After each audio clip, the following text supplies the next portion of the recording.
오늘 본문에 보면 첫 번째 아담과 두 번째 아담 이야기로 시작을 하는 것을 보게 됩니다. 그래서 우리 첫 번째 아담은 생명이 되었다. 그리고 두 번째 마지막 아담은 살려주는 영이 되었다. 이제 그렇게 말씀하고 있습니다. 성경의 사상은 이 세상의 출발과 마지막 전체를 망라하는 사상입니다. 성경은 이 온 세상이 하나님 여호와께서 지으셨을 뿐 아니라 인간도 그분이 만드셨다고 말씀하고 계시고, 그 인간을 특별히 다른 짐승과 달리 생명으로 만드신 것을 우리 창세기 2장에 기록하고 있습니다. 창세기 2장 7절을 같이 보시면 여호와 하나님이 땅에 흙으로 사람을 지으시고 생기를 그 코에 불어넣으시니 사람이 생명이 된지라. 이게 생명이 됐다. 이 얘기가 세 번역에 보면 코에 생명의 기운을 불어넣으시니 사람이 생명체가 되었다. 그래서 우리가 이 생명체로 영이 있는 존재로 하나님께서 우리를 지으신 것을 말씀하고 계십니다. 다른 짐승들은 이렇게 영으로 그들을 지으신 것이 아닙니다. 프로그램이, 소프트웨어가 이미 내장돼서 그 닫힌 형태의 클로즈 시스템, 닫힌 체계의 그런 상황 속에 우리 짐승들이 이제 이렇게 지어진 거죠. 거의 99%가 이미 지어진 대로, 프로그램한 대로 본능적으로 살아가는 게 짐승입니다. 하지만 우리 인간은 그렇게 주어진 대로 살아가는 것을 넘어서서 그것을 극복하며 더 깊고 더 고상한 존재로 나아갈 수 있을 뿐 아니라 망가져서 짐승보다도 못한 놈으로 전락할 수도 있는 그런 존재가 인간입니다. 제가 이제 애니어그램 강의를 하는데요. 이제 애니어그램을 잘 이해 못 하시는 분들은 그 자기의 성격이 자기라고 생각하고, 내가 이렇게 사는 사람이야, 나 이런 사람이야 라고 생각하는 그런 부분들도 있는데, 그것은 사실 애니어그램이 주는 통찰의 극히 일부분에 지나지 않습니다. 애니어그램은 우리에게 무엇을 얘기하냐면, 우리가 그러한 어떤 기질을 타고난 존재이기도 하지만, 그러나 그것을 뛰어넘어서 극복하고 나아가는 존재이기도 하다는 얘기에 대한 통찰을 주는 거거든요. 지난 2000년 동안 애니어그램이 그래서 수도승들에게 그들의 영적 안내로 쓰인 것입니다. 우리는 지음받은 대로, 이렇게 프로그램만 된 대로 사는 존재를 넘어서서 아주 영감 있고 창조적으로 자신의 삶을 이렇게 영위하고 이렇게 운영할 수 있는 그런 존재고, 이 자연계를 다스릴 수 있는 그런 생명입니다. 여러분이 그런 존재로 이 땅에 태어날 뻔했습니다. 하지만 우리의 선조인 아담이 엉뚱한 짓을 하는 바람에 창세기 3장에 그 생명의 지위를 빼앗기고 말았죠. 박탈당하고 말았습니다. 그러므로 어둠의 세계로, 공중의 권세 잡은 자의 세계로 던져졌고, 우리는 이제 어쩔 수 없이 죽음의 굴레에 묶이게 되었습니다. 사망이 우리의 인생을 사로잡고 우리를 무너뜨리는 그런 인생을 처참하게 살 수밖에 없는 존재가 되어버렸습니다. 이러한 그 인간의 역사의 지평 속에서 예수 그리스도께서 이 땅에 오셔서 그러한 사망의 굴레를 끊으시고자 직접 사망으로 들어가셨고, 그리고 부활하심으로써 새로운 시대를 열었다. 그것이 성경이 우리에게 얘기해 주는 복음입니다. 그래서 우리 고린도전서 15장에 우리 사도 바울이 특별히 복음을 우리에게 잘 요약을 해주고 있는데요. 3절과 4절입니다. 내가 받은 것을 먼저 너희에게 전하였노니 이는 성경대로 그리스도께서 우리 죄를 위하여 죽으시고, 죽으심을 얘기하고 있고요. 두 번째, 장세 지낸 바 되었다가 성경대로 사흘 만에 살아나셨다. 이것이 복음의 핵심입니다. 이것이 인류의 복음의 핵심이에요. 도대체 2000년 전에 돌아가신 그 양반이 죽음과, 그리고 그분이 의인이시고 그분이 자기가 하나님의 아들이라고 주장하셨고, 그리고 3일 만에 부활하셨다고 하는데, 그 사건이 도대체 오늘날 저와 여러분에게 어떤 의미가 있길래 이것이 온 인류를 위한 그런 복음이냐, 이게 복음이냐. 그 부분을 오늘 우리 15장에 장황하게 우리 사도 바울이 우리에게 소개해 주고 있습니다. 저는 어렸을 때, 3살 때부터 교회를 다녔는데 부활절이 되면 이렇게 여러 가지 다채로운 세계의 물들이 이게 삶은 달걀을 줬어요. 사실 저희 어렸을 때는 달걀이 굉장히 귀했거든요. 지금은 뭐 달걀 하면 뭐 엄청나게 뭐 쉽게 이렇게 뭐 이렇게 우리가 구할 수는 있지만 그 당시는 달걀 하나 제가 이제 저희 집에 닭이 몇 마리가 있었는데 그거 달걀에서 닭이 이제 알을 낳으면은 제가 이제 가져다가 그걸 이렇게 쌓아놓고 그러는데 제가 어렸을 때 이제 그걸 했는데 자칫하다가 그거 떨어져 갖고 달걀이 깨지잖아요. 그러면 몹시 야단맞고 그 부주의함에 대한 비난을 한참 들어야 되는 그런 시절이 저희들 시절이거든요. 근데 그날 부활절 달걀 먹으려고 오는 우리 저 친구들이 많았어요. 야, 오늘 달걀 준다며? 그럼 하나밖에 안 주는데 그 동네에 그 코올리개들이 쭉 부활절에 갑니다. 그래서 달걀 하나 이렇게 줍니다. 요즘 뭐 달걀 준다고 이 근처에 아이들이 오겠습니까? 예, 그것이 저의 어린 시절의 부활절의 추억입니다. 여러분 어떠신지 모르겠어요. 그리고 제가 이제 나이가 들어서 청년이 됐을 때 복음을 들었을 때 나의 죄를 위해서 이분이 돌아가신 것 너무나 감사하고 그분이 부활하시면서 새로운 시대를 열었다 너무나 감사했습니다. 그리고 나의 죽음의 문제를 해결하신 것에 특별히 큰 감사를 드렸습니다. 그러나 나이가 점점 먹으면서 내 죄에 대해서 해결받은 것보다 더 중요한 것은 내 앞에 놓인 사망을 어떻게 극복할 것이냐, 내 옆에 놓인 인생을 어떻게 살아갈 것이냐가 더 저에게 중요하게 부각됐는데 그것이 바로 이 부활이라는 주제와 연결이 되어 있습니다.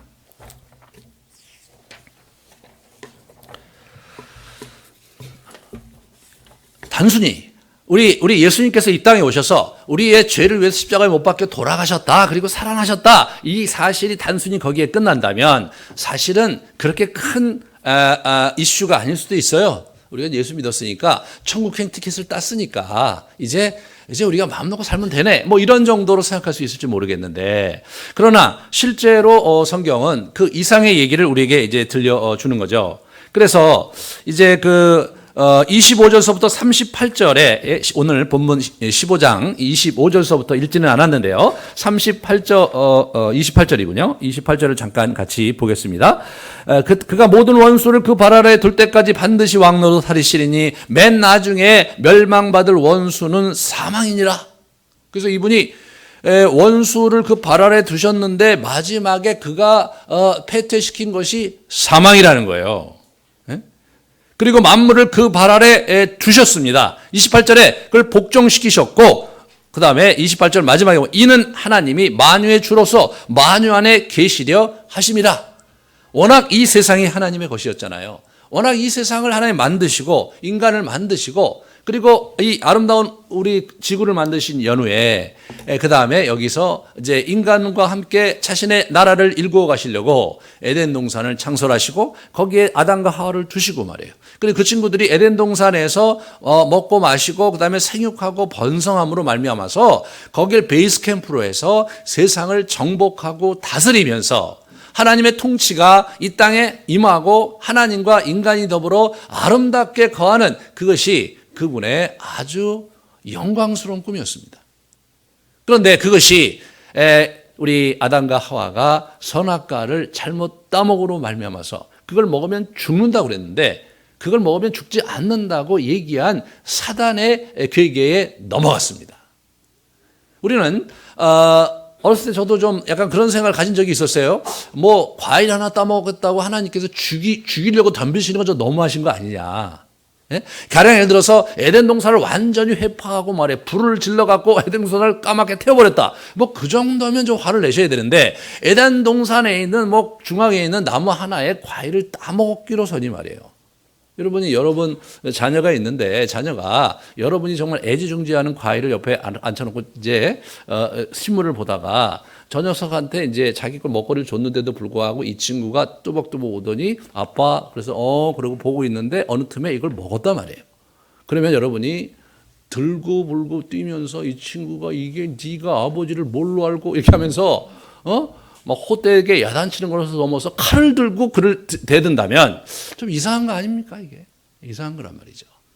그런 장면이 아니라 2장부터 있는 창세기 2장부터 있는 내용에 있어서 우리가 주목해야 될 것은 하나님은 다른 건 다 먹어도 좋은데 이거는 안 된다. 그렇게 얘기하시면서 이거 먹으면 네가 죽기 때문에 그런 거다 이렇게 말씀하신 거예요. 그런데 사단이란 존재가 뱀의 형상을 입고 와서 얘기한 게, 야, 죽긴 왜 죽냐? 너 하나님과 같이 될 수 있으니까 하나님이 괜히 그러시는 거 아니냐? 너는 결코 죽지 않는다. 그러니까 두 가지 명제를 놓고 아담과 하와에게 다가온 거거든요. 그러니까 이제 아담과 하와는 그 과일을 따먹을 때 단순히 하나님 어떻게 하신가 보자 그리고 따먹은 게 아니라 자신의 죽음을 내놓고 생명을 걸고 먹은 거예요. 아주 진지한 결단을 한 겁니다. 그걸 먹었다는 건 뭐예요? 하나님의 말을 믿지 않고 이 사단의 말을 신뢰했기 때문에 그걸 먹은 거란 말이죠. 이 진지한 결단에 하나님이 굉장히 진지하게 반응한 얘기가 창세기 3장입니다. 이 부분에서 하나님께서 법적인 지위를 상실하시고 공중의 권세 잡은 자가 우리 인류의 법적인 지위를 양도받게 되는 어처구니 없는 일이 벌어진 겁니다. 그래서 온 인류가 감당할 수 없는 여러 가지 우리 내면에 죄가 있었기 때문에 이제 그렇긴 한데, 그거보다 더 심각한 것은 뭐냐면 죽음이라는 주제가 생겨버려요. 죽음이라는 게, 워낙 우리는 영원히 사는 생명이었는데 죽음이에요, 죽음. 그래서 여러분과 제가 이제 죽음의 문턱을 이제 향해서 가는 그런 여정을 갖고 있는 거 아닙니까? 인간이 정말 톨스토이에 의하면 인생의 큰 주제가 두 개가 있는데 그 중에 하나가 사랑이고 두 번째가 죽음이라는 거죠. 사랑이라는 주제가 우리가 평생 전전긍긍하는 주제가 사랑이잖아요. 그러니까 이제 우리가 이룰 수 없으니까 드라마 보면서 어떻게 해보려고, 인터넷 보면서 어떻게 해보려고, 포르노 보면서 어떻게 해보려고 하면서 현대인이 사랑의 몸살을 앓습니다. 왜 그렇습니까? 사랑이 그만큼 우리 안에 중요한 이슈이기 때문에 그렇죠. 두 번째 이슈는 뭡니까? 죽음이라는 이슈잖아요. 죽음이 코앞에 닥쳤을 때, 또는 죽음을 문 앞에 두신 그런 어른들을 볼 때 우리가 숙연해지잖아요. 도저히 우리로서는 어떻게 해볼 소리가 없는 거죠. 그죠? 의사 선생님들이 도와주긴 하지만 의사 선생님들이 그 약간의 연장을 할 수 있을지 모르지만 궁극적으로 생명을 줄 수가 없습니다. 제가 이번에 이제 2월 달에 사고가 났어요. 차 사고 났는데 뭐 크게 다친 것도 아니고 뭐 어디 부러진 것도 아니고 그러니까 1, 2주 있다가 가면 되겠지. 근데 2주가 있는데 해결이 안 되는 거예요. 3주 있다가 너무 힘들다. 누워 있는 것도 진짜 힘들더라고요.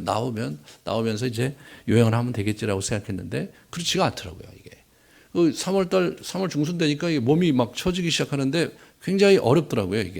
이게 몸이 예전 같지가 않은 거예요. 내가 나이가 들었나? 이런 생각이 이제 갑자기 온 거예요. 물론 나이가 옛날에 들었죠. 그렇지만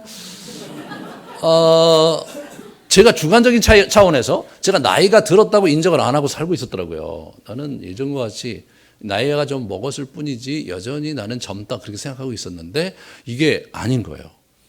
근데 우리 허지용 목사님이 옆에 같이 누워 있다가 했는데 이분은 곧 꿰차고 일어나서 아주 밝게 다니는데 저는 계속 처지는 거예요. 새벽기도 잘 못 나오겠고 말이에요.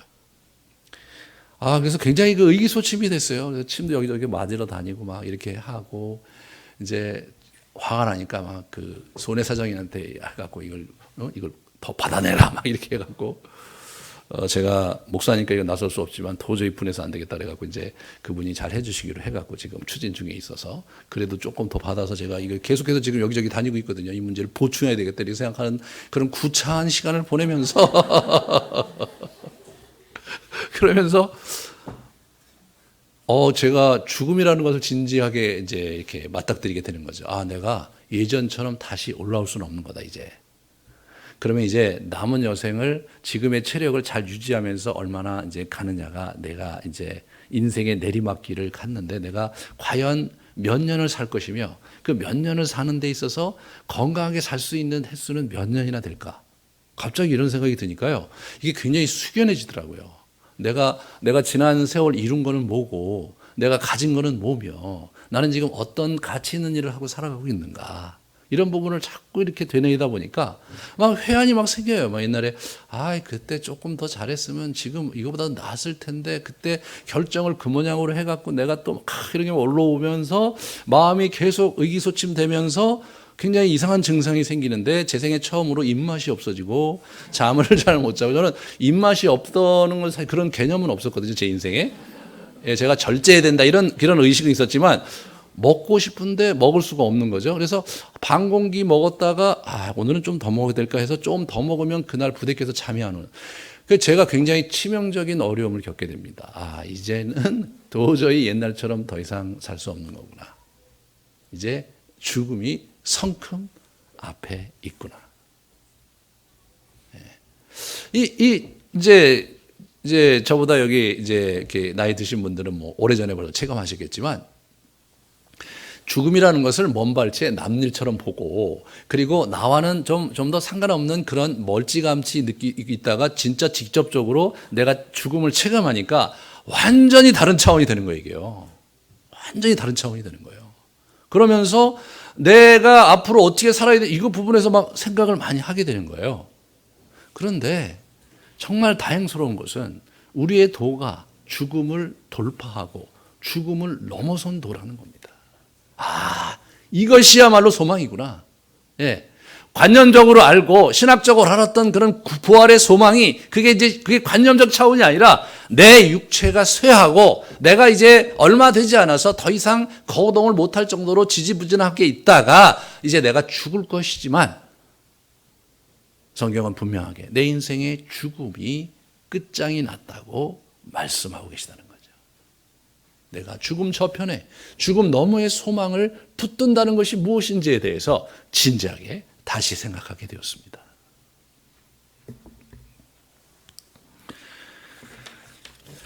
우리 부활에 대해서 특별히 이제 14절을 보시면 이런 얘기를 합니다. 우리 사도 바울이 그리스도께서 만일 다시 살아나지 못하였으면 우리가 전파하는 것도 헛것이요 또 너희 믿음도 헛것이며, 헛된 거라는 거예요.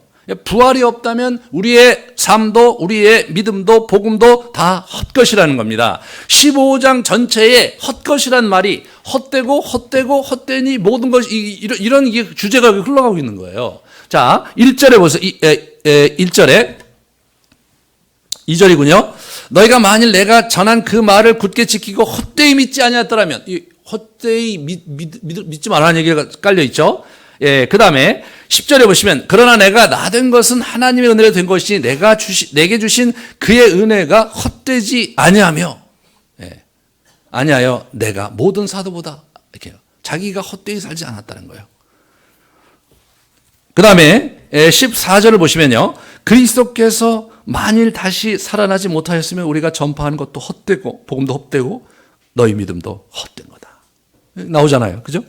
그 다음에 마지막으로 58절에 이 장을 마무리하면서 이런 얘기를 합니다. 그러므로 내 사랑하는 형제들아 견실하여 흔들리지 말고 항상 주의 일에 더욱 힘쓰는 자들이 되라. 이는 너희 수고가 주 안에서 헛되지 않은 줄 알미라.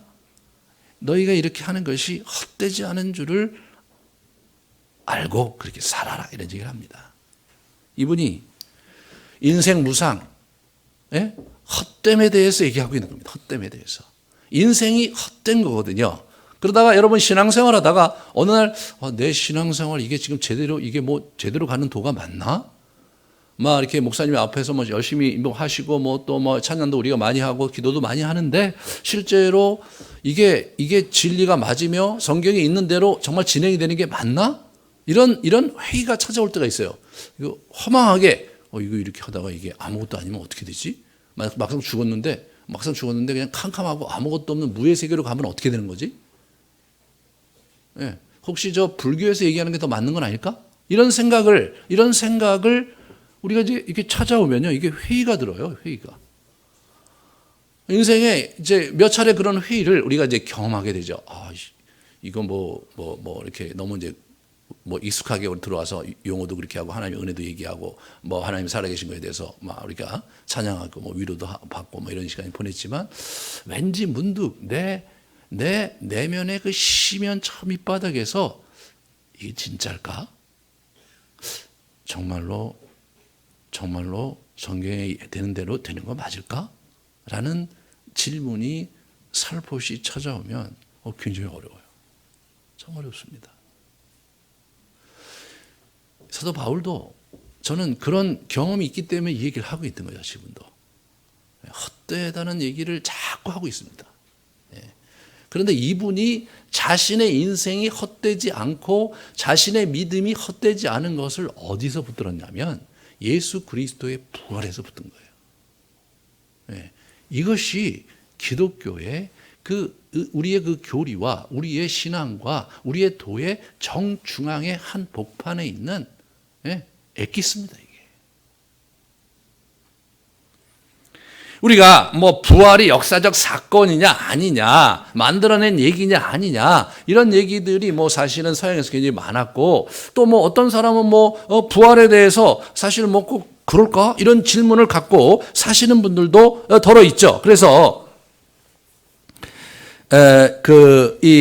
오늘 본문에서도 이제 그런 얘기를 이제 우리에게 이게 하는 분이 있는 거죠. 그죠? 예, 하는 분이 있는 거예요. 그래서 여기 보시면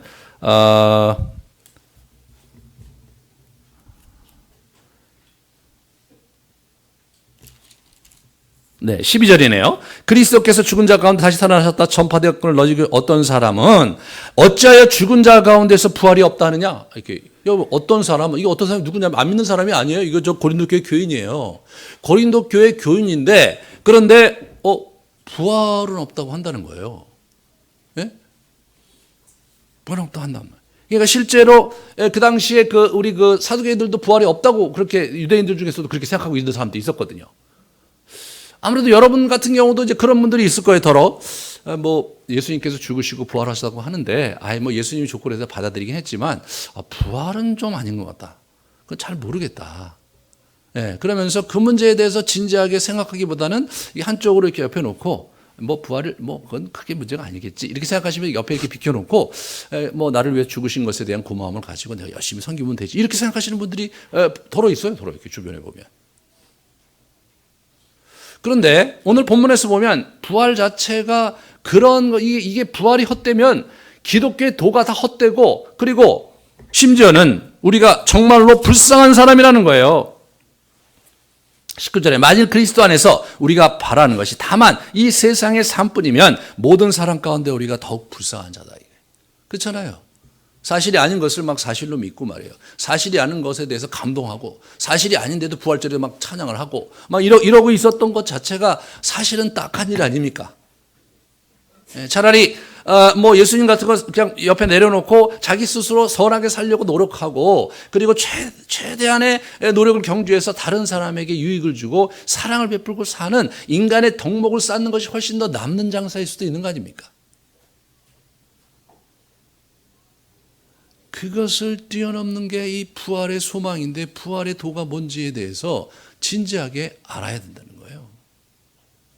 복음서에 나오는 부활에 대한 그 증거, 그리고 이제 사도행전에 나오는 부활에 대해서 가장 강력한 증거는 뭐 무덤이 비어 있었고 뭐 여러 가지 이제 과학적으로 뭐 검토를 하고 이제 그런 여러 가지 일이 있는데, 가장 확실한 증거는 뭐냐면 이 사도들이, 예수와 함께 했던 사도들이 전했던 메시지의 핵심 중에 핵심이 부활의 메시지였어요. 그런데 이분들이 그 부활의 메시지를 전하다가 여러분 죽임을 당합니다. 형장이 이슬로 사라지는 거예요. 만약 부활이 가짜였다면 이분들이 그 부활의 도 때문에 죽을 이유가 없는 거예요. 더군다나 이 예수님의 제자들은 그냥 뭐 예수를 쫓아다니다 어떻게 혼방 맛이 가서 그럴 수 있다고 쳐요. 근데 그 다음 제너레이션에도 계속해서 예수 그리스도의 부활을 믿고 그걸 증거하다가 죽는 사람들이 생겼는데, 우리 이 자그마치 200년 동안 이 로마 정부가 기독교를 말살하려고 무진 애를 썼습니다. 근데 말살을 시키기는커녕 기독교가 로마 전체에 암처럼 번진 거예요. 나중에는 중앙 정부를 장악하면서 기독교 국가로 바꿔버립니다. 근데 그 핵심 교리가 부활인 거예요. 여러분, 여러분과 제가 우리가 이제 막 이런 종교적 신비감에 휩싸여 갖고 말이에요. 제가 가끔가다 막 사람들 막 병도 고치고 막 이상한 얘기하는데 막 뜻이 이루어지고 막 이런 일들이 있으면 여러분이 저를 혼방 저에게 이제 빠져가서 저를 교주로 모시면서, 그러면서 내가 이제 그 아름다운 나라로 함께 가자 그래서 이게 문 닫아놓고 이제 이렇게 맛있는 음료수를 먹으면서 함께 죽을 수 있겠죠. 죽을 수 있어요. 더러 그런 일들이 일어나지 않습니까? 그거는 그럴 수 있다고 쳐요. 그런데 그걸 보고 우리 자녀들이 우리도 그렇게 해야 되겠다고 그 다음 주에 또 그래요. 근데 그걸 넘어서서 이웃에 있는 여러 교회들이 와 우리도 그렇게 해야지. 그래서 계속해서 200년 동안 그런 일이 일어난다는 것은요, 여러분, 이게 설명이 안 되는 거예요. 그게 진짜라는 것밖에는 설명이 안 되는 거예요. 역사상 예수 그리스도의 부활만큼 가장 확실하게 증거가 있는 사건도 없다게 결론인 거예요. 그런데 우리가 여기서 생각해 봐야 될 것은 뭐냐면 왜 그들이 예수 그리스도의 부활 얘기를 하면서 말이에요. 여러분 부활 얘기 안 해도 되잖아요. 죽었다가 살아나셨다는 얘기 하는 거 그거 어려운 얘기잖아요. 그거 믿기 어려워요. 그러니까 좀 더 약간 좀 더 고상하게 말해요. 네? 철학적인 도화, 우리 불교와 또는 유교 이런 데서 하는 것과 같은 그러한 인생의 아주 심한 도를 얘기하면서 도덕 군자처럼 그렇게 아주 고상한 도를 얘기할 수도 있잖아요. 예수 그리스도의 도가 이게 하늘의 도가 말이에요. 그렇게 고상하게 얘기하는 장면도 많거든요. 그런 얘기를 하면서 슬쩍 비켜갈 수 있음에도 불구하고 이들은 어떻게 하냐면 이들은 그냥 정면으로 예수 그리스도가 돌아가셨고 우리를 위해서 그리고 그분이 3일 만에 성경대로 부활했다. 이게 그냥 그들의 메시지의 핵심인 거예요. 말도 안 되는 메시지의 핵심인 거예요 이게. 그러면서 그거를 위해서 그분을 위해서 자기 삶을 드리는 수많은 사람들이 나타난다는 겁니다. 이게 기독교의 도에 뭔가 있기 때문에 벌어지는 현상인 거죠.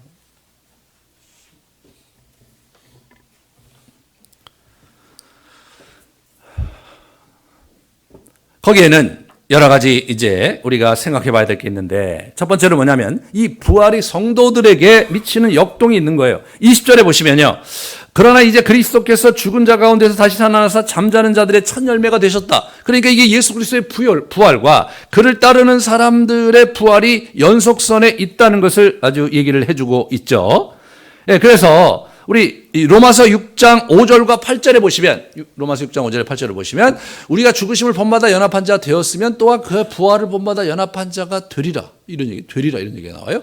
우리가 그리스도와 함께 죽었으면 또한 그와 함께 살 줄을 믿노라 이렇게 나옵니다. 뭔가 예수 그리스도의 죽으심과 부활이 하나의 우리의 본으로서 하나의 우리를 위해서 대신 우리를 구원해 주시기 위해서 이를 아주 멋있게 벌리신 것을 넘어서서 우리의 존재의 근간으로 들어와 있단 말이죠. 이게 예수 그리스도의 죽으심과 부활이. 우리 베드로전서 1장 3절에 보면 찬송하리로다 말이에요. 찬송하리 이렇게 얘기하면서 뭐예요? 부활하심으로서 죽은 자 가운데서 부활하심으로 말미암아 우리를 거듭나게 하사 산 소망이 있게 하신다. 그러니까 부활이 뭐예요? 우리의 산 소망이 되게 하신다는 거예요.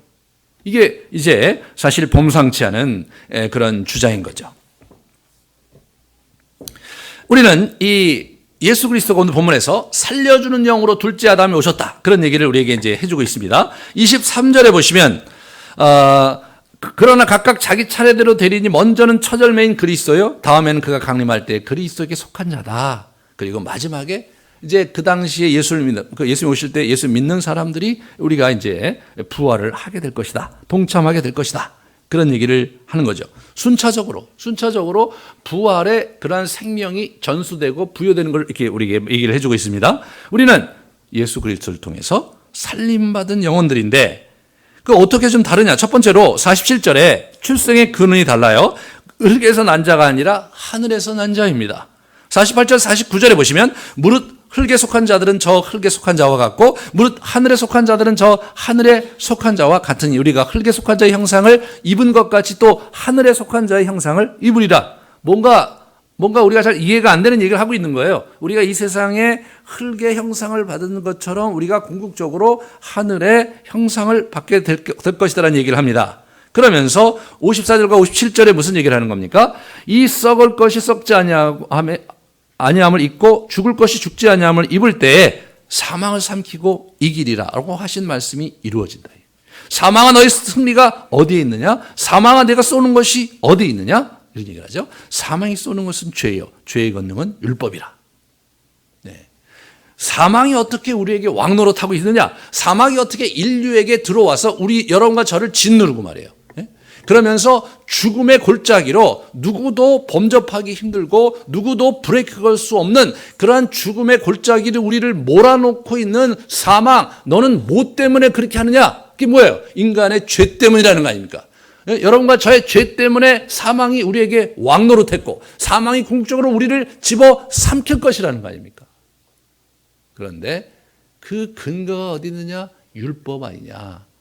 예수 그리스도가 율법을 완성하면서 예수 그리스도가 그 죄값을 본인의 몸으로 치르면서 사망이 왕노릇할 수 있는 근거를 패퇴시킨 것입니다. 예. 우리 안에 죄를 관역 삼아 사망이 우리를 침노하고 달려오고 있지만 그 죄를 예수께서 커버하셨기 때문에 사망이 힘을 잃고 우리 인생에서 멀찍이 물러간다는 거죠.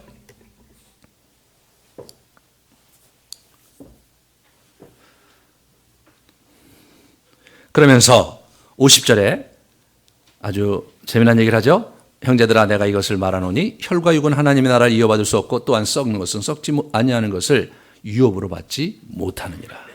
그래서 하나님 나라 유업에 대한 얘기를 하는 거예요. 이분의 그 신학의 중심이 하나님 나라 유업을 받는 자의 삶을 사는 것이거든요.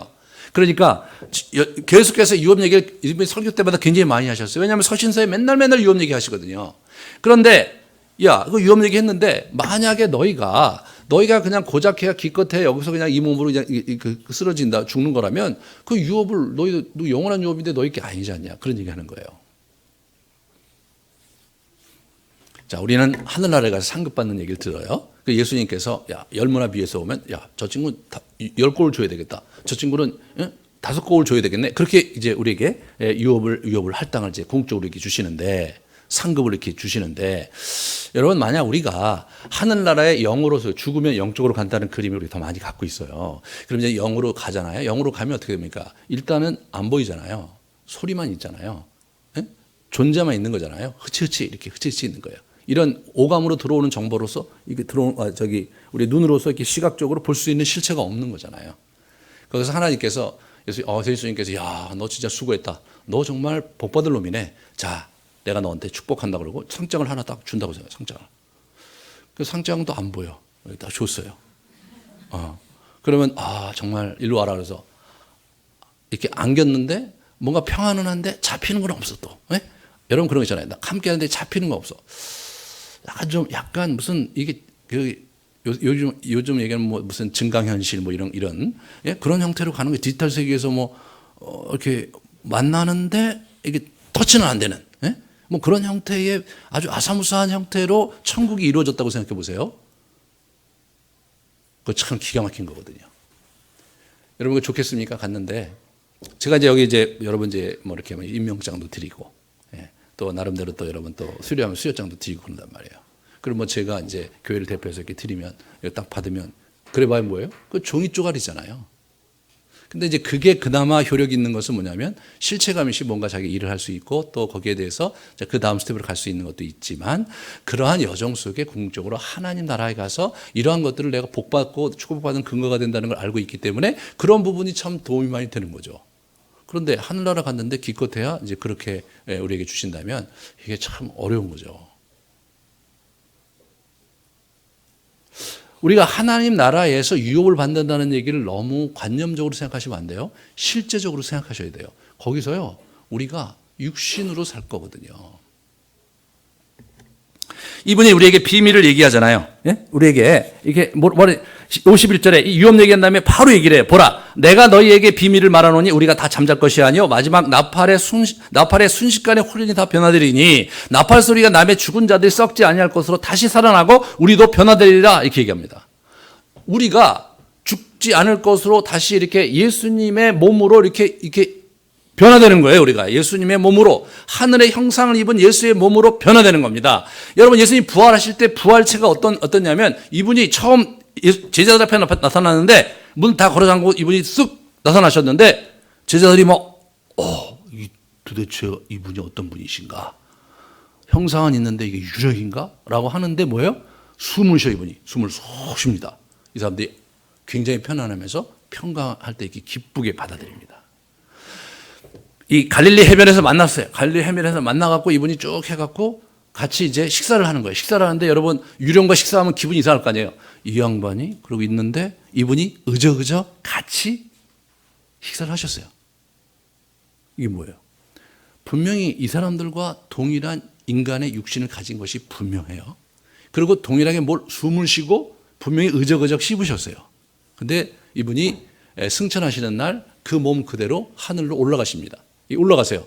여러분 무슨 뭐가 저기 요새 이제 김정은 씨가 아주 재미난 거 많이 만드는데 그런 거 이렇게 타고 부 하고 올라가시고, 예? 그런 거 아니잖아요. 그런 거 아니잖아요. 이분이 그냥 올라가잖아요. 그냥 올라가죠. 올라가면 살 수가 없잖아요. 올라가는데 어떻게 살아요? 산소가 부족하는데. 그래갖고 올라가다가 어떻게 돼요? 푹 떨어져야 되는 거예요, 이게. 이분들이 그거를 이렇게 넋놓고 쳐다본 거예요. 넋놓고 쳐다본 거예요. 그게 올라갔는데, 야, 이게 도대체 어떻게 되지? 근데 천사가 이런 얘기 하는 거예요. 야, 올라가신 모습 그대로 내려온다. 너희들 빨리 예루살렘 가라. 애들이 넋을 잃어갖고요. 안 떨어지시니까. 여러분, 그게 하늘의 형상을 입은 몸입니다, 여러분. 이게 성경이 약속한 게 뭐냐면, 그날 우리가 그런 옷을 입게 된다는 거예요. 예수 그리스도의 형상과 예수 그리스도의 몸을 우리가 입게 된다는 거예요. 그러면 어떻게 됩니까? 새 하늘과 새 땅이, 요한계시록 21장에 새 하늘과 새 땅이 일어납니다. 그래서 이게 완전히 재편되면서 여러분, 이 땅에서 하나님의 나라가 일어나는 거예요. 천국 어딘가에서 그치 일어난 잔치가 아닌 거예요. 그러니까 저 녀석에게 5거울을 줘라 했을 때 5거울이 개념이고 카드에 있는 인쇄된 글씨가 아니라 5거울이 그냥 액면 그대로 5거울인 거예요. 사도 바울이 맨날 그 생각하고 살았어요. 자기가 하늘나라에서 받을 상급이 너무나 좋다는 거예요. 근데 가봤는데 그걸 보니까 이 세상의 것이 이게 비교할 수도 없다. 이게 다 배설물로 여기겠다. 그 하찮게 여기면서 자기가 하늘나라 걸 얻으려고 열심히 한 거예요, 이거. 여러분, 더 좋은 걸 맛보잖아요. 이걸 이제 못하는 거예요. 우리 누굽니까? 이 사도 바울이요. 3층천에 갔다 와서 보니까, 야, 이거 진짜 너무나 하찮은 거야. 그래서 그거를 위해서 이분이 얼마나 열심히 달려가셨는데요. 그래서 이분이 감옥에 쓰신 서신이 고린도 후서인데, 내가 이제 달려갈 길을 내가 다 달려갔다. 나는 이제 곧 죽을 일만 남았는데, 죽으면 하늘나라 가서 면류관 받을 일만 남았다, 이런 얘기예요. 면류관. 이게 무슨 상에 걸신 들린 놈처럼 얘기해요. 그 사람이 이상하냐 이거예요. 여러분, 그 사람 이상한 사람 아닌 거예요. 우리 죽어서 미래에 우리가 하나님 안에서, 하나님 나라 안에서 살 것에 대한 그림이 점점점 명확하고 구체적이 됩니다. 그래야 이 세상이 왜 이렇게 살면 안 되는지에 대한 이유가 더 분명해지는 거예요, 우리가. 분명해지는 겁니다. 비록 내가 여기서 정말 찌질하게 살 수도 있고, 여기서 정말 제대로 살지 못할 수도 있고, 기회를 못 만나서 내가 남들처럼 살 수 없다 손 치더라도, 내가 정말 이곳에서 나의 싸워야 될 싸움과 나의 경주를 훌륭하게 달리고 나면 반드시 그 나라에 보상이 있는데, 영의 존재로서 흐치흐치 이상한 이렇게 상장, 너는 10거울 있는데 어디 있는지 모르는 10거울 막 이런 거 해갖고 적당히 음악 해갖고 끝나는 그런 쇼가 아니라, 진짜 이렇게 물리적인 공간 속에 오감으로 체득되는 상황 속에 여러분이 정말 아름다운 모습으로 말이에요. 여러분의 최고의 모습으로 이렇게 몸이 나이스하게 말이에요. 이목구비 번듯하고 눈 번쩍번쩍하고 말이에요. 머리털 다 새까맣게 나고 말이에요.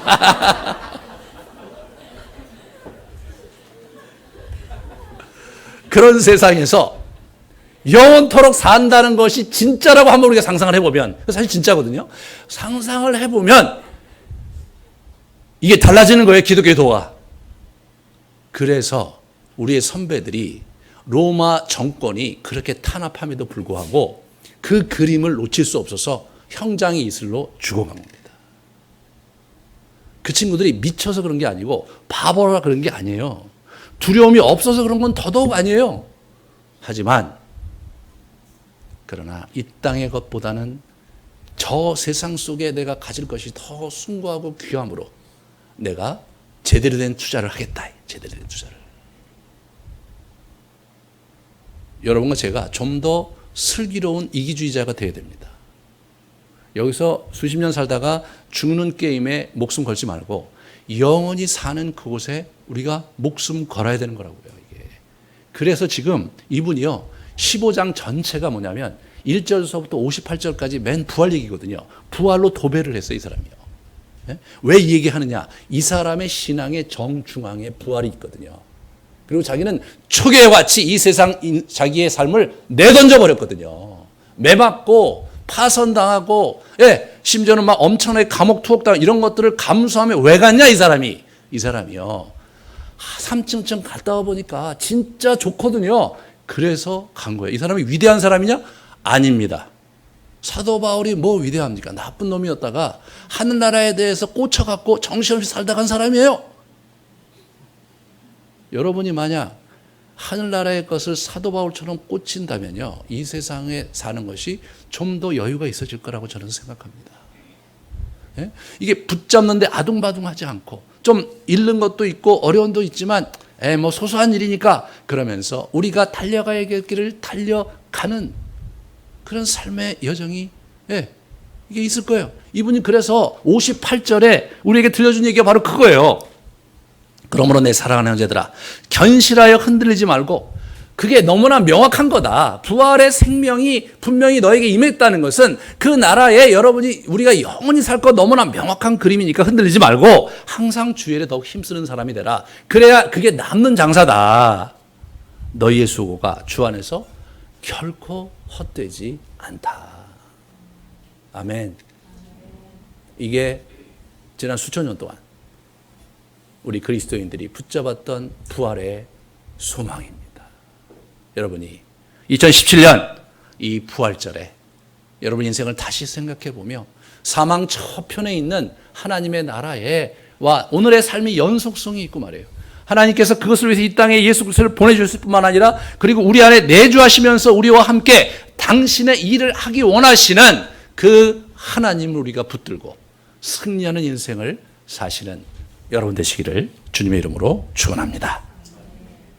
잠깐 기도하고 세례하겠습니다. 하나님 감사합니다. 부활의 소망이 우리에게 얼마나 큰 기쁨이고 깊이인지를 다시 붙잡을 수 있게 해주시고 이 세상에 연연하지보다는 하나님 나라에 연연하며 사는 자들로 우리를 붙잡아 주시옵소서. 예수님 이름으로 기도합니다. 아멘.